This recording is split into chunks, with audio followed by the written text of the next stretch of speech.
The moment I walked into that courtroom, my son's wife grabbed his arm and whispered something in his ear. He looked up, saw me, and smiled. Not a warm smile, the kind that says, "You don't stand a chance." He was right, of course.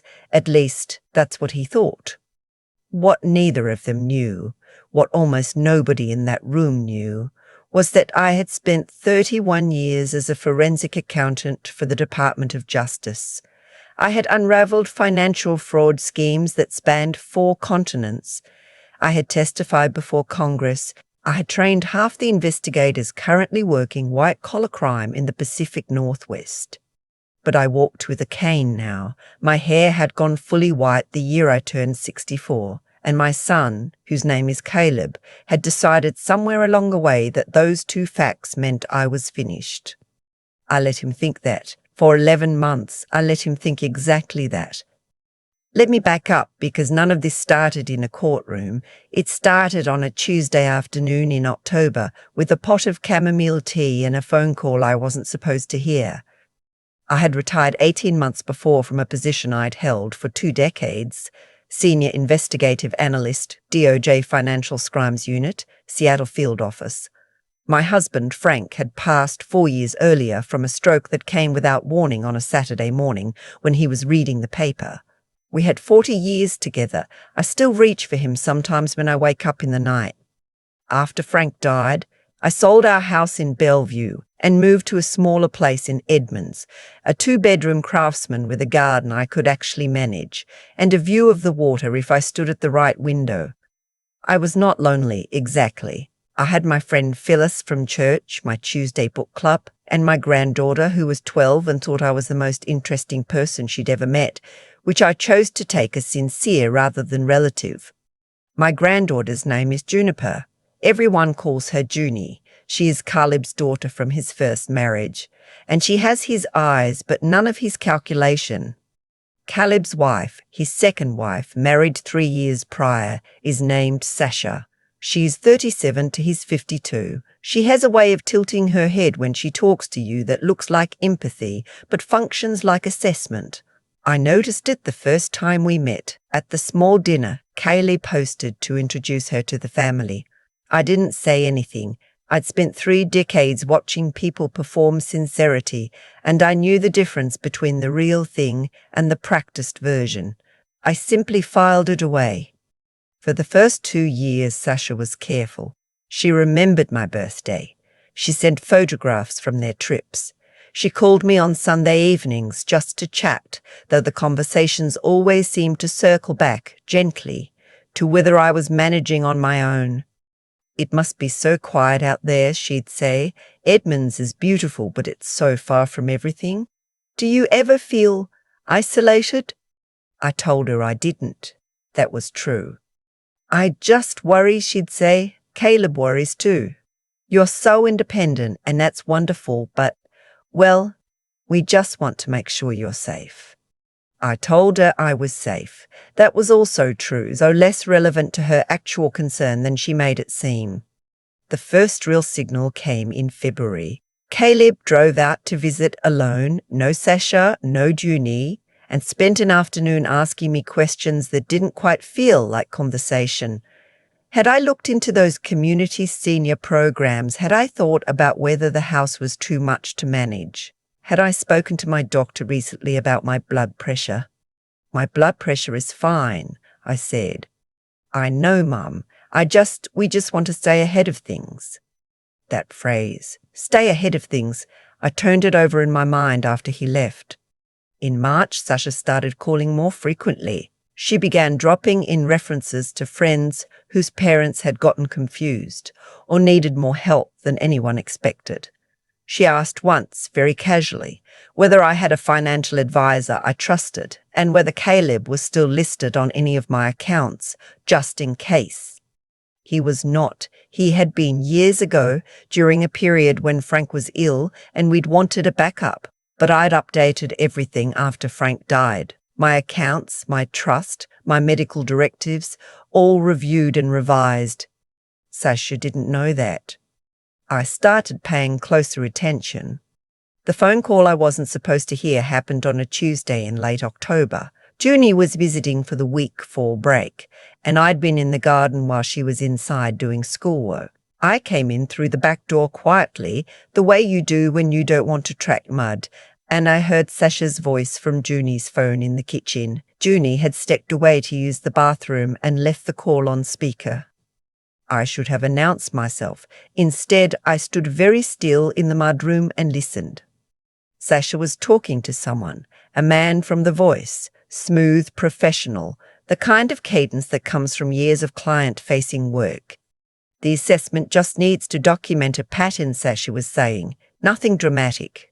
Just enough to establish a baseline of diminished capacity, memory concerns, confusion about finances, difficulty managing daily tasks. Her doctor is in Kirkland. He is not part of our network, so there's no overlap there. The man's voice and the family member corroborating. Her son. He'll provide the supporting statement. He's already agreed. A pause. Timeline. 6 months, ideally. We want it to look organic. If we move too fast, it flags. I stood in the mudroom for a long time after the call ended. Long enough for Junie to come back to the kitchen and not find me there. Long enough to understand exactly what I was hearing. They were building a paper trail to have me declared incompetent. If they succeeded, Caleb would petition for guardianship of my estate. I had a trust worth approximately $1.4 million, the proceeds from Frank's life insurance, our retirement accounts, the equity from the Bellevue house. It wasn't a fortune by some measures. It was enough to be worth stealing. I did not panic. Panic is a luxury, and I'd learned a long time ago not to afford it. I went inside, washed my hands, and started making dinner. Here is what most people don't understand about financial fraud. It almost always depends on the target not knowing they're a target. The moment you know, you have options. The moment you know and you don't show that you know, you have an advantage. I had spent 31 years building cases. I understood evidence chains, documentation requirements, the difference between something that looks suspicious and something that will hold up in a court of law. I knew exactly what Sasha and whoever she was working with would need to establish their case, and I knew exactly what I would need to dismantle it. So I did something that went against every instinct I had. I let them continue. I was careful about it. I didn't avoid Caleb's calls. I took them all, kept the conversations warm and a little vague, the way a person might if they were genuinely a bit forgetful. I let Sasha believe her check-ins were landing the way she intended. I made exactly one comment to Caleb about having trouble remembering whether I'd paid a utility bill, then paid it the next morning and said nothing more. Meanwhile, I called an old colleague of mine. Her name is Constance, and she spent 22 years with the FBI's Financial Crimes Division before she retired to Portland. We had worked 3 major cases together in the 90s. I trusted her with my professional life and, on 2 occasions that involved hostile witnesses, my physical safety. "Tell me everything," she said when I'd laid it out, from the beginning. I told her. She listened without interrupting, which is one of the things I've always appreciated about Constance. "The man on the call," she said when I finished. "Professional manner, talked about network and assessment. That's not a random contact. That's someone with access to medical documentation processes. Could be a doctor, could be a patient advocate, could be someone who's done this before." That's my read as well. "How's your relationship with Junie?" "Good. She's 12 and she trusts me." "Don't involve her." "I wasn't going to." "I know you weren't. I'm saying it out loud anyway." A pause. "You're going to need your own attorney. Not just any attorney, someone who handles elder law and estate litigation. And you need to document everything from here on out. Every interaction with Caleb, every call from Sasha, every visit. Dates, times, exact words." Already started. I heard her exhale, not quite a laugh, but close. "Of course you have." "I retained an attorney named Gwen, a partner at a firm in downtown Seattle that specialized in estate disputes. She was 54, direct to the point of bluntness, and she had the particular kind of calm that comes from having won difficult cases. I liked her immediately. "Your son would need to file for guardianship through the probate court," she told me at our first meeting. "Before that, they'd need medical documentation supporting the claim of diminished capacity. That documentation can be challenged, but it's easier to challenge if we can show a pattern of bad faith on their end." "Then we build that pattern," I said. She looked at me over the top of her reading glasses. "Mrs. Whitmore, have you done this before?" "Not from this side of the table," I said. Over the next 4 months, I gathered what I needed. Constance's contact, a forensic investigator she trusted, a quiet man named Stuart who worked out of Tacoma, identified the man on Sasha's phone call within 3 weeks. His name was irrelevant in the way that names become irrelevant once you know the shape of what someone has done. What mattered was his history. 2 prior cases in which elderly individuals had been declared incompetent through fraudulent medical assessments, both cases resulting in guardianship transfers that had since been reversed on appeal. He was not a licensed physician. He was a former hospital administrator who had, at some point, found a more profitable use of his institutional knowledge. Stuart found financial transfers from Sasha's personal account to this man's LLC, a consulting firm with a name that meant nothing and a portfolio that was entirely fabricated. $11,000 over 6 months. Meanwhile, I was careful to maintain my routine. I attended book club. I had coffee with Phyllis on Thursdays. I sent Caleb birthday cards and called on holidays. When he visited, I was exactly the mother he expected to see. Warm, a little slower than I used to be, occasionally losing track of a word mid-sentence in the way older people sometimes do. He brought Sasha in early December. They sat in my living room and Caleb mentioned gently that he'd been thinking about whether I might want help managing my finances. "Not that anything is wrong," he said, "just simplifying things. I could be on the accounts just to keep an eye." I told him I'd think about it. Sasha squeezed my hand when they left. That night I typed everything into the running document I'd been maintaining since October. Time-stamped. Verbatim where I could manage it. Paraphrased with notation where I couldn't. In January, Caleb filed the petition. Gwen called me the morning the filing hit. "It's in," she said. "You ready?" "I've been ready since October," I told her. The hearing was scheduled for March 14th in the King County Superior Court. Guardianship proceedings in Washington state are handled by the probate division. Less dramatic than a trial, but with the same legal weight. Caleb's attorney was a man I'll describe only as overcompetent, which in my experience is the professional trait most reliably punished by evidence. I dressed carefully that morning. Not to impress, I was past the age of dressing to impress anyone. But because I have always believed that the way you carry yourself in a room tells people something about how you expect to be treated, I wore my charcoal blazer, the one Frank always said made me look like I was about to cross-examine someone. He meant it fondly. Caleb was already there when I arrived, seated at the petitioner's table with his attorney and Sasha, who had dressed down in a way that seemed deliberate, the visual language of concerned family, not adversary. Caleb looked up when I walked in. He gave me the kind of smile you give someone you feel sorry for.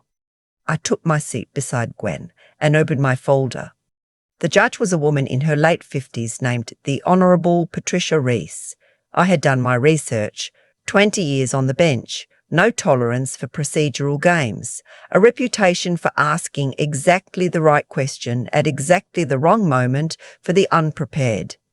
Caleb's attorney made his opening statement.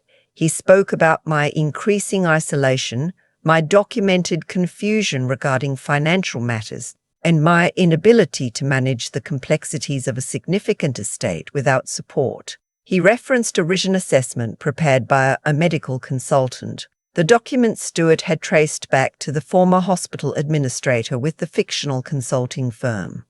He was very polished. He had clearly done this before. Judge Reese listened without expression, then she looked at Gwen.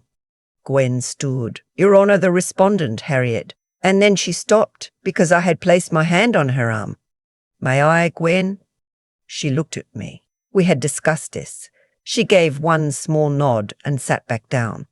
I stood. "Your Honour," I said, "my name is Harriet Whitmore. Before I retired, I was a senior investigative analyst with the Department of Justice Financial Crimes Unit, Pacific Northwest Region. I spent 31 years investigating financial fraud. I testified in federal court on 47 separate occasions. I trained investigators who are currently working cases in this building's jurisdiction." The room had gone very quiet. The medical assessment submitted by the petitioner was prepared by a man with no medical license, no clinical credentials, and a documented history of producing fraudulent competency evaluations in exchange for payment. He was paid $11,000 by my daughter-in-law over a 6-month period to produce this document. I set the financial records on the table in front of me. Stewart's work. Clean, sourced, admissible. I have here the transfer records, the LLC filing for his consulting firm, correspondence between my daughter-in-law and this individual dating to August of last year, and declarations from 2 previous cases in which identical assessments were produced and subsequently voided. Judge Reese had stopped writing. She was looking at me with an expression I recognized, not surprise exactly, but the particular recalibration of someone who has just realized the terrain is different from what was on the map. Caleb's attorney was on his feet. "Your Honour, I." "Sit down," she said. Not loudly. She didn't need to be loud. She looked at the documents my attorney had submitted. She looked at me. "Mrs. Whitmore," she said, "you said DOJ Financial Crimes Unit." "Yes, Your Honour." "Pacific Northwest." "Yes." She set her pen down. "I prosecuted a case in 2003. Financial crimes, cross-jurisdictional, involved a real estate syndicate out of Spokane. The DOJ analyst on that case, the one who built the evidence chain, the name on the file was H. Whitmore." I said, "That was a good case." She looked at me for a long moment. Then she looked at Caleb. Caleb had the expression of a man who has just understood something he cannot ununderstand. The petition was dismissed that afternoon. Judge Reese referred the fraudulent assessment and the financial records to the King County Prosecutor's Office.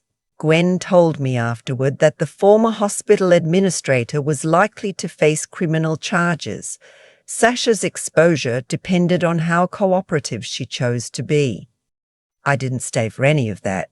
I collected my folder, thanked Gwen, and walked out into the March air, which was cold and clean, the way Seattle air gets in early spring when the rain has washed everything. Caleb caught up with me in the parking garage. He didn't say anything for a moment, just stood there, hands in his coat pockets, looking at me the way Junie looks at things she's trying to understand. "Why didn't you just tell me?" he said, finally. I thought about that. It was a fair question, and it deserved a fair answer. Because if I had told you, I said, I would have been asking you to choose between me and her, and I didn't know which way you'd go. That scared me more than any of the rest of it. He was quiet for a long time. "I didn't know," he said, "about any of it. The man she hired, the money. I thought she said she was worried about you. I believed her." "I know," I said. And I did. That was the part that had taken me the longest to make peace with. The possibility that my son hadn't been a conspirator, only a man who had been persuaded by the wrong person. It didn't entirely excuse the petition, but it changed the shape of what came after. I reached out and straightened the collar of his coat, the same way I used to when he was small and couldn't get it right himself. "You have a daughter," I said. "She's 12 years old and she's remarkable. Don't miss it." He nodded. His jaw was tight in the way it gets when he's trying not to cry, which he's been doing since he was 7 years old. "I'd like to have dinner," I said, "the 3 of us, when things settle." He looked at me. "You and me and Junie?" "Yes," I said, "just the 3 of us." Dooney called me the following Sunday. She'd heard, the way 12-year-olds hear things, through some combination of eavesdropping and instinct. "Grandma," she said, "Dad told me you were like a spy." "Not a spy," I said, "an analyst." "What's the difference?" "Spies collect information in the field. Analysts figure out what it means." A pause. "That sounds better, actually." "It is," I said. "Anyone can gather information. Understanding it, that's the hard part." She thought about this. "Did you always know Sasha was bad?" I considered how to answer that honestly without giving her more than she needed. "I knew she wasn't what she was presenting herself to be," I said. "The rest took time to understand." "How did you figure it out?" "I paid attention," I said, "and I didn't let anyone convince me that what I was seeing wasn't real." She was quiet for a moment. "Then I kind of always thought something was off about her." "You were right." I didn't say anything. "No," I said, "but you stayed close to me anyway. That mattered more than you know."